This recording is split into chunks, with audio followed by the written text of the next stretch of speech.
তোমালোকে লাষ্ট মোৰ যিটো ভিডিঅ' আছিল তাতো তোমালোকে গম পাইছিলা মই তোমালোকক এই চেপ্টাৰ 9 ক্লাছ 8 মেনশ্যন চেপ্টাৰ 9 আছে তাত মই তোমালোকক 9.1 লৈকে ডিছকাছ কৰিছোঁ। এতিয়া আমি তাৰ পিছৰখিনি ডিছকাছ কৰিম আৰু এইখিনি যে আমি ডিছকাছ কৰিবলৈ যাম ইয়াত কি থাকিব মাল্টিপ্লিকেশ্যনখিনি থাকিব আৰু ডিভিজনো আমি পিছত পামগৈ। কিন্তু মাল্টিপ্লিকেশ্যন থাকিব কাৰ এই এলজেব্ৰিক কোৱান্টিটিজবিলাক তাৰমানে আমি পূৰণ কৰিব লাগিব যিমানবিলাক বীজগণিত ৰাশিবিলাক আছে আমি শেষত কি কৰিব লাগিব পূৰণ কৰিব লাগিব। পূৰণ কৰিবলৈ কি কি বস্তু ইম্পৰ্টেণ্ট সেইখিনি বস্তু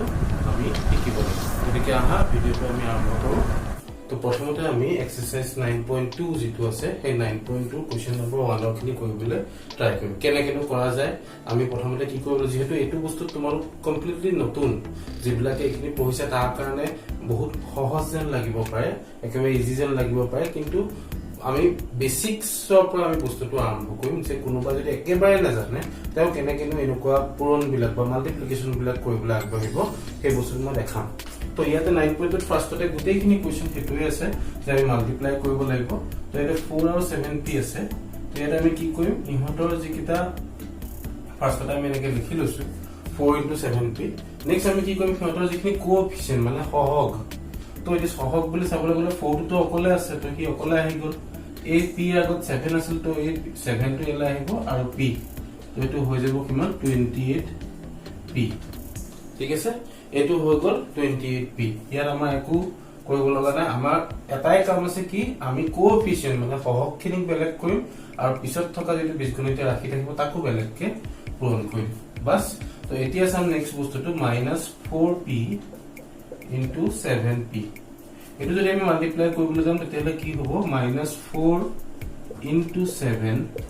× p × p মানে কাৰণ দুটা p আছে তো আমি এটা p ল'ব নোৱাৰো দুটাই মাল্টিপ্লাই কৰিব লাগিব গতিকে আমি এনেকৈ কৰিলো। ইয়াৰ পিছত কি হ'ব এইটো -28 -4 × 7 p × p মানে কিমান হৈ যাব p² হ'ব। আচ্ছা ইয়াৰ পিছত এইটো বস্তু যদি আমি চাবলৈ যাওঁ ইয়াতো তেনেকৈ -4p × 7pq এটা যদি আমি চাবলৈ যাওঁ -4 × 7 -4 × 7 into p into p into q গোটেইখিনি ভাগ ভাগকে কৰিছো তোমালোকে পিছত নকৰিলেও হ'ল মই খালি কেনেকৈ মাল্টিপ্লাই কৰিবলৈ মই এতিয়া সেইটো বস্তুৱে দেখাই দিছো। আৰু দেখিছানে ইয়াতে মাইনাছত মই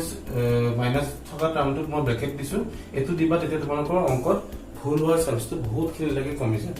গতিকে এইটো কিমান হৈ যাব -28p² q হ'ব। তো ইয়াৰ পিছৰটো তোমালোকে চাবা এইটো হ'ব 4p³ into -3p। তো একেটা কথাই আকৌ কৰা 4 -3 ইয়াত p কেটা আছে তিনটা আছে গতিকে p × p আৰু ইয়াতে আৰু এটা p আহি গ'ল।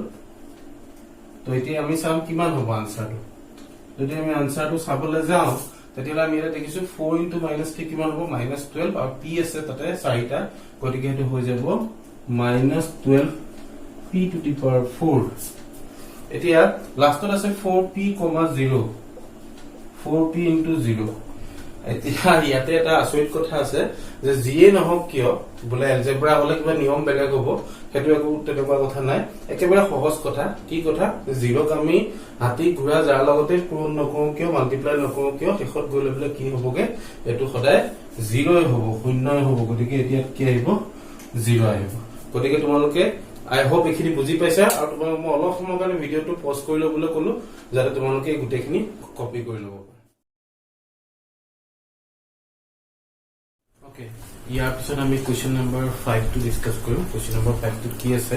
একেই মাল্টিপ্লিকেশ্যন কৰিবলৈ দিছে কিন্তু এইবাৰ আমি কি কৰিম এবাৰতে কৰিব ট্ৰাই কৰিম যাতে আমি আনসাৰটো বেলেগে বেলেগে আকৌ পুট কৰি পেলাই কৰিব নোৱাৰো এবাৰতে কৰিব পাৰোঁ সেইটো বস্তুটো ট্ৰাই কৰিম। তো তাৰ কাৰণে ইয়াতে কি কৰিম ইয়াতে xy yz আৰু zx আছে তো মাল্টিপ্লাই কৰা ফাৰ্ষ্টতে মাল্টিপ্লাই চিম্বলটো লিখি ল'ব লাগিব xy × yz × zx তেনেকৈ আমি লিখি ল'ব লাগিব। তো আমি লিখি ল'লো xy × yz × zx। এতিয়া ইয়াত কি হ'ব x কেইটা আছে চাব লাগিব x এটা দুটা আছে তো এইটো হৈ যাব x² y কেইটা আছে এটা দুটা তো এইটো হ'ব y² আৰু লাষ্টত z কেইটা আছে দুটা তো এইটো হৈ যাব z²। তো আনসাৰটো হ'ব কিমান x² y² z²।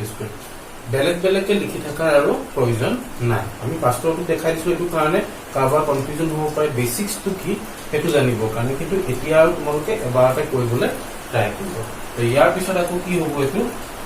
a into minus a square bracket আহিব, তাৰপিছত হ'ব এইটো a কিউব। এতিয়া দেখিছানে ইয়াতে মাইনাছ দিছো কি ব্ৰেকেট দিছো, বিকজ মাইনাছৰ সদায় ব্ৰেকেটটো দিবই লাগিব। নেক্সটটো কি হ'ব, ইয়াতে এটা মাইনাছ আছে, গতিকে এই মাইনাছটো আগত যাব, আৰু a কেইটা আছে, a স্কোয়াৰ a দুটা আছে, a কিউবত a তিনটা আছে, তো কেইটা হৈ গ'ল 1 2 3 6, তো এইটো হৈ যাব a টু দি পাৱাৰ 6। তাৰপিছত ইয়াত যদি আমি চাওঁ তেতিয়াহ'লে ইয়াত কি হৈ যাব 2 4 8 16। আমি এই গোটেইখিনিক ফাৰ্ষ্টতে পুট কৰি লওঁ, 2 into 4y into 8y square into 16y cube, এইটো হ'ব। তো ইয়াতে কি হ'ব 2 4 যা 8 8 8 যা 64, আৰু 64 ইনটু 16 তোমালোকে চাইডতে কৰি চাই ল'ব পাৰিবা, এইটো কি হ'ব, তো হৈ যাব 64 যা 1024 হ'ব। গতিকে ইয়াত তুমি এইটো ফাৰ্ষ্টতে ইহঁতৰ কোএফিচিয়েন্ট কেইটা আমি মাল্টিপ্লাই কৰি কিমান পালো 1024 পালো। নেক্সট আমি কামটো কি কৰিম, ইহঁতৰ যিকেইটা বাকীখিনি মেইন যিকেইটা টাৰ্ম কেইটা আছিলে সেইকেইটা আমি মাল্টিপ্লাই কৰিম, পূৰণ কৰিম। তো এইটো কি আছে, y এটা আছে, y দুটা আছে, y তিনটা আছে, তো টোটেল কেইটা আছে 6টা আছে। তো এইটো হৈ যাব y টু দি পাৱাৰ 6। এইটো কিহৰ কাৰণে হ'ল, আমি জানো যে যেতিয়া সেম বেস থকা যেতিয়া এটা ৰাশি বা টাৰ্ম এটা যেতিয়া মাল্টিপ্লাই হ'ব, পূৰণ হ'ব, যে তাৰ ওপৰত থকা পাৱাৰ বিলাক কি হয়, প্লাছ হয়। এইটো মনত থাকিব, y ৰ ওপৰত পাৱাৰ আছে 1, এইটো y ৰ ওপৰত পাৱাৰ আছে 2, এইটো y ৰ ওপৰত আছে পাৱাৰ 3। মানে গোটেইকেইটা বেস কেইটা একে y y y,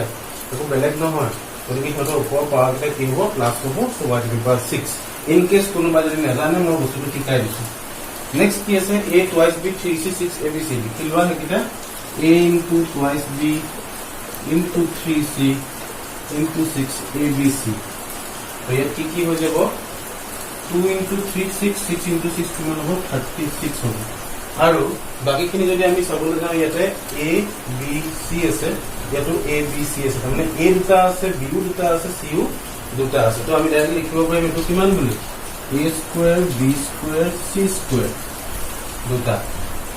লাষ্ট যেটো আছে আমাৰ সেইটো আমি মাল্টিপ্লাই হিচাপত লিখি লওঁ, m into minus mn into mnt। তো এইটো যদি আমি মাল্টিপ্লাই কৰিবলৈ যাওঁ, মাইনাছটো আছে, তো ফাৰ্ষ্টতে আৰামত মাইনাছটো লিখি লোৱা। মাইনাছ দুটা থকাহেঁতেন কিন্তু কি হ'লহেঁতেন, প্লাছ হ'লহেঁতেন। গতিকে ইয়াত মাইনাছ এটাই আছে, তো মাইনাছে থাকিব। m কেইটা আছে 1 2 3, তো এইটো হ'ব m কিউব। n কেইটা আছে 1 2,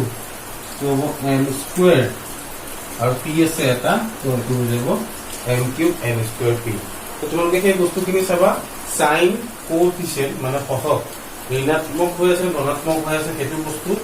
কোএফিচিয়েন্ট বা সহগ, আৰু লগতে কি থাকিব যেটো বীজগণিত ৰাশি কেইটা আছে, যেনেকে m কেইটা আছে আমি চালো,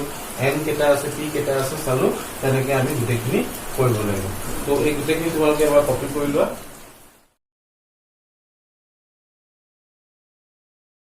Okay, I hope তোমালোকে যেনেকে মাল্টিপ্লিকেশন খিনি বা পূৰণ খিনি কেনেকে কৰিব লাগে সেইটো বস্তু গম পাইছা। এতিয়া আমি 9.3 কোৱেশ্চন নম্বৰ 4 কৰিম। মাজতে কোৱেশ্চন খিনি এই দিয়া অৰ্থটো এইটোৱে যে গোটেইখিনি তোমালোকে খালি মাল্টিপ্লাই কৰিব লাগে, একেবাৰে ইজি, গতিকে সেইখিনি তোমালোকে নিজে কৰিব পাৰিবা বুলি মোৰ বোধ হয়। এতিয়া খালি আমি এটা চাম, আমাক এটা বহুপদ ৰাশি দিয়া থাকিব বা পলিনমিয়েল এটা দিয়া থাকিব, তাত আমি কি কৰিম, ভ্যালু কিছুমান পুট কৰিব লাগে, মান কিছুমান বহাব লাগে। কেনেকেনো কৰিব লাগে সেইটো বস্তু চাওয়া হয়। তো ইয়াতে ফাৰ্ষ্টতে আমাক দিয়া আছে এটা ৰাশি এটা 3x into 4x minus 5 plus 3। তো ফাৰ্ষ্টতে আমি কি কৰিম, ইয়াত আমি px বুলি লৈ লম, একে লিখি লবা, late p of x is equal to 3x into 4x minus 5 plus 3। px মানে আমি ভাবি ললে হ'ল পলিনমিয়েল বুলি কয় যেটো বহুপদ ৰাশি। তো তোমালোকে আছামিজ মিডিয়ামৰ খিনিও হেতুৱে কৰিব পাৰিবা, px বুলি লৈ ললে হ'ল। px মানে হ'ল য'ত x আছে, হয় না, যদি ইয়াত y থাকিলে হেঁতেন অকল তেতিয়া আমি কি বুলি ললোহেঁতেন, py বুলি ললোহেঁতেন, z থাকাহেঁতেন pz বুলি ললোহেঁতেন। তো সেই বুলি লৈ ল'বা। এইটো প্ৰচেছন নকৰিলেও হয়, বহুতে ক'ব পাৰে যে এইটো প্ৰচেছন আমি নকৰো ছাৰ, আমি বেলেগকে কৰিব পাৰিম নেকি, এনেকে সুধিব পাৰে, কিন্তু কৰিব পাৰা, কিন্তু px হিচাপত কৰিলে পিছলৈকো সুবিধা হ'ব ক্লাছ 9 10 যেতিয়া পাবাগে। তো ইয়াত আমি কি কৰিম ফাৰ্ষ্টতে এটো ব্ৰেক কৰি দিম ব্ৰেক কৰি পেলাই আমি ভ্যালু পুট কৰিম তো ফাৰ্ষ্টতে এটো কি হ'ব 3x * 4x মানে কিমান 3 4 * 12 x আৰু x কৰিলে কিমান হ'ব x²। 3 - 5 ৰ লগত পূৰণ কৰিলে কিমান হ'ব -15 আৰু এটো যেটো 15x হ'ব দেই কাৰণ 3x টো আছিল লগতে 3 5 * 15 আৰু x টো আহিব আকৌ এই +3 টো কিন্তু অকলশৰীয়াকৈ আছে গতিকে তাৰ লগত একো কথা নাই এই 3 লাষ্টত থাকিব এতিয়া এটো টাৰ্ম আমি সৰল কৰিলো মানে সিম্পলিফাই কৰিলো এতিয়া সিম্পলিফাই কৰিলো অপচন আমি কি কৰিম তাত ভ্যালু খিনি পুট কৰিম এতিয়া x = 3 আমি এটা চাব লাগিব যে ভ্যালু খিনি আমি ইয়াত পুট কৰিব লাগিব তো x = 3 টো আমি কি বুলি লিখিব পাৰো therefore p3 মানে যেনেকৈ ইয়াত px আছিল এতিয়া আমি কি কৰিম ইয়াতে p3 বুলি লিখিম p3 টো কি হ'ব 12 * 3 square minus 15 * 3 plus 3 so আমি কি কৰিলো px টো আছে কি 12x square minus 15x plus 3 আছে যত যত x আছে তত তত আমি কি বহাইছো 3 বহাইছো ইয়াতে x square আছিল ইয়াতে 3 square হ'ল ইয়াতে 15 * x আছিল ইয়াতে 15 * 3 হ'ল আৰু এই 3 টো অকলে আছে তাক আমি একো টাচ কৰা নাই তো এটো ভ্যালু টো কিমান হ'ব 12 * 9 minus 45 plus 3 12 9 কিমান হৈ যায় এটো 12 * 9 108 minus 45 plus 3 to minus 42 আৰু এটো আমি আনসাৰটো পাই যাম 66 হয় এটো আনসাৰ আমি 66 পাই যাম এটা নেক্সট তো যদি আমি 2 নাম্বাৰটো কৰিবলৈ যাও 2 নাম্বাৰটো কি হ'ব p1/2 এটো আমি কেনেকৈ লিখিম 12 into 1/2 whole square minus 15 into 1/2 plus 3 এবাৰ সাইডত তোমালোকে মিলাই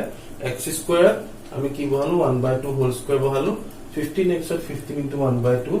আৰু plus 3 বহালো একো আমি চেঞ্জ কৰা নাই তেনেকৈ থাকিব এতিয়া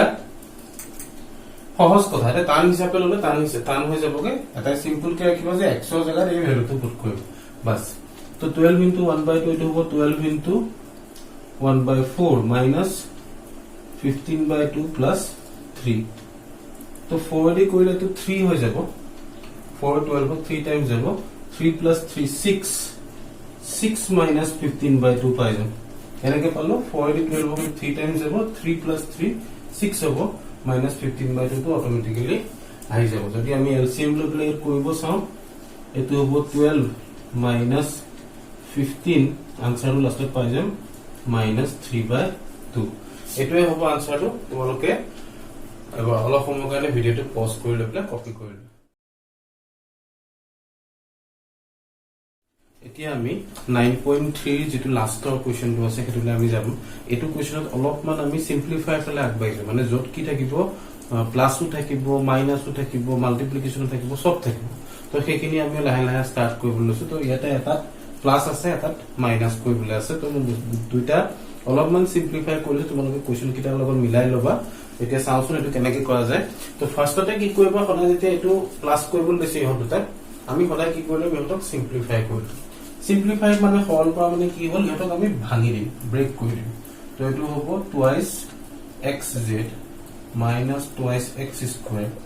minus twice xy plus twice yz minus twice y square minus twice xy plus তো মই একেবাৰে কৰি দিলো তোমালোকক বুজাই দিছো বস্তু এটা 2x into z হলে twice xz হ'ব minus এই মাইনাস টু কাৰণে twice x into x মানে twice x square হ'ব আকৌ মাইনাস আহিব twice x into y twice xy plus plus কি হ'ব কাৰণে কাৰণ ইয়াটো প্লাস আছে ইয়াটো প্লাস আছে twice y z এটো তো ক্লিয়াৰ কাট আহিব নেক্সট টু ইয়াত মাইনাস সিম্বল আছে ইয়াত মাইনাস হ'ল twice y into y মানে কিমান হ'ব twice y square হ'ব কেনেকে 2 to আহিলে y into y square ইয়াটো মাইনাস 2 আহিলে আকৌ twice y into x কি লিখি দিলো আমি twice xy বুলি লিখি দিলো তো ইয়াৰ যদি আমি চাবলৈ যাও একে টাৰ্ম কোন কিটা আছে একে টাৰ্ম বুলি বলে ইয়াৰ যদি xz বৰ আছে নে বাৰু আৰু xz ইয়াতে নাই আৰু যদি চাও xy আমি আউটা টাৰ্ম পাম কোনটো টাৰ্ম পাম এই লাষ্টৰ এটা টাৰ্ম আছে xy আৰু yz ৰ আমি দুগমৰ টাৰ্মটো নাপাও গতিকে আমি কি কৰিলো মেতে যেনেকৈ আছে তেনেকৈ লিখিলম twice xz minus twice x square minus twice x y আৰু minus twice x y plus কৰিব পাৰিম প্লাস কৰোতে নিয়মটো কি ইহঁত দুইটাৰে যিকিটা টাৰ্ম কিটা আছে ভেৰিয়েবল কিটা আছে কিটা একে হ'ব লাগিব ইয়াতো এক্স ৱাই আছে ইয়াতো এক্স ৱাই আছে তেতিয়া আমি কি কৰিব পাৰিম প্লাস মাইনাস কৰিব পাৰিম যদি ক'বাত y স্কয়াৰ আছে তেতিয়া প্লাস মাইনাস হ'ব একে থাকিব লাগিব বেলেগ থাকিলে কৰিব নোৱাৰো তো এটো হৈ যাব -4xy আৰু এখত কি থাকিলে twice yz minus twice y square এবাৰ চাই লও তোমালোকে ইয়াতে খালি আমি কি কৰিলো xy minus twice xy এনটা একে আছিল কাৰণে কিয়টো আমি প্লাস কৰিলো কাৰণ মাইনাস মাইনাসে প্লাস হ'ব -4xy তো এটো হৈ গল প্লাস এটো আনসাৰটো আমাৰ ওলাই গল ইয়াৰ পিছত আমাৰ একো কৰা প্ৰয়োজন নাই কিন্তু তাতে চেষ্টাৰ আমি আৰু প্লাস মাইনাস কৰিব নোৱাৰো যে বিয়োগ কৰাটো চাব লাগিব বিয়োগটো কেকেটাই কি কৰিলম ফাৰ্ষ্টতে expand কৰিলম এটো হ'ব -4ac plus 4bc 4c plus c এটো কি হ'ব 4c square minus ব্র্যাকেট টো দিছো কি গুটি টাৰ্মটো আমি ইয়াৰ পৰা মাইনাস কৰিম এটো কাৰণে ইয়াৰ গুটি দুতে আমি মাইনাস দিলো তো ইয়াটো মাইনাস এ দিম খোলা আগতে এটো ব্র্যাকেট দিয়াতকে এটো ব্র্যাকেট দিলে বেছি ভাল হ'ব কাৰণ ইয়াৰ ভিতৰত আকৌ আমি ব্ৰ্যাকেট কৰিব লাগিব 3a into a কিমান 3a square plus 3ab plus 3ac minus 2ab plus 2b square minus 2bc তো এইখিনিতে আমি এবাৰতে কৰি দিলো কিন্তু তোমালোকে এটো ব্ৰ্যাকেট কৰি লবলে কৰিব পাৰা কাৰণ এটো কি হৈ যায় এই মাইনাস টো যদি তুমি বেলেগকে কৰা তেতিয়া আনসাৰটো বেলেগ হ'ব গতিকে এটো কেয়াৰফুল থাকিব যে এটা মাইনাস আছে এটা প্লাস আছে এটো কাৰণে আমি ডাইৰেক্ট minus twice ab বুলি লিখিলো আকৌ মাইনাসে মাইনাসে plus twice b into b কিমান হ'ব twice b square minus plus minus twice b into c minus twice bc গতিকে এই তোমালোকে ভালকে চাই লবা এতিয়া আমি এখিনি ব্রেক কৰি দিম এতে হ'ব এটো -4ac plus 4bc plus 4c square minus 3a square এটা আমি সাম গতে কিবা একে আছে নেকি ab আছে নেকি আৰু ab আছে ইয়াতে 3ab - 2ab এটো হ'ব এটা ab হ'ব 3ab - 2ab মানে কিমান ab আহিব আৰু 3ac আছে নেকি নাই এটা আছে তো আমি আৰু 3ac বুলি লিখিম মাইনাস একিটা আমি এটা কাম কৰিম কি এটা ব্ৰ্যাকেট দি লম তেতিয়া আমাৰ কাৰণে সুবিধা হ'ব নহলে টাৰ্মখিনি গুটেখিনি চেঞ্জ হৈ যাব তো ব্ৰ্যাকেটটো থাকক -3a square আৰু ইয়াৰ পিছত আমাৰ তাত আহিলে ab 3ac হিচাপতে আহিলে twice ab টো গলে এটো হ'ব twice b square minus twice bc তো এটো আমি সিম্পলিফাই কৰি ললো এতিয়া আমি কি কৰিব লাগিব আমি এতিয়া এই ব্র্যাকেটটো খুলি দিম এটো হ'ব -4ac plus 4bc plus 4c square minus 3a square minus ab যেটা প্লাস আছে এটা মাইনাস হৈ যাব কারণ মাইনাস সিম্বল আছে minus 2b square plus twice bc তখন লিখিলেকে এতিয়া আমি চাম আৰু একে একে টাৰ্ম কি কি আছে অলপমান কষ্ট হ'ব এটো বিচাৰতে কিন্তু আমি a square b square c square খিনি এপ্লাই লম তো এটা -3a square টো আগলৈ লিলো -3a square তাৰপিছত কি থাকিলে -2b square plus 4c square নিয়মটো আনি ললো তেতিয়া মানে কি হল সুবিধা হল a square b square c square খিনি কাম আমাৰ শেষ তাৰ পিছত কি থাকসাম ac কেটা আছে ac এটা আছে আৰু ac ইয়াৰ এটা আছে -4ac -3ac কিমান হ'ব -7ac 4bc 2bc কিমান হৈ যাব এটো 6bc আৰু ইয়াতে আৰু কিবা থাকিলে আমাৰ AC হৈ গল BC হৈ গল AB আছে AB কেটা আছে AB আমাৰ ইয়াত এটা আছে গতিকে এটো -AB হিচাপে থাকি যাব আৰু আমাৰ একো নাই তো কিমান কিনে তো আমি এখানে কি টার্ম বিলাক চাব লাগে যে লাষ্টলৈকে আমি টার্ম বিলাক গোটেকে ঠিকে লিখিছুন নাই তাৰ বাহিৰে একো প্ৰবলেম নাই এখিনি এটোই আনসাৰ হয় তোমালোকে এবাৰ ভালকে গোটেখিনি চাই লোৱা কপি কৰি লোৱা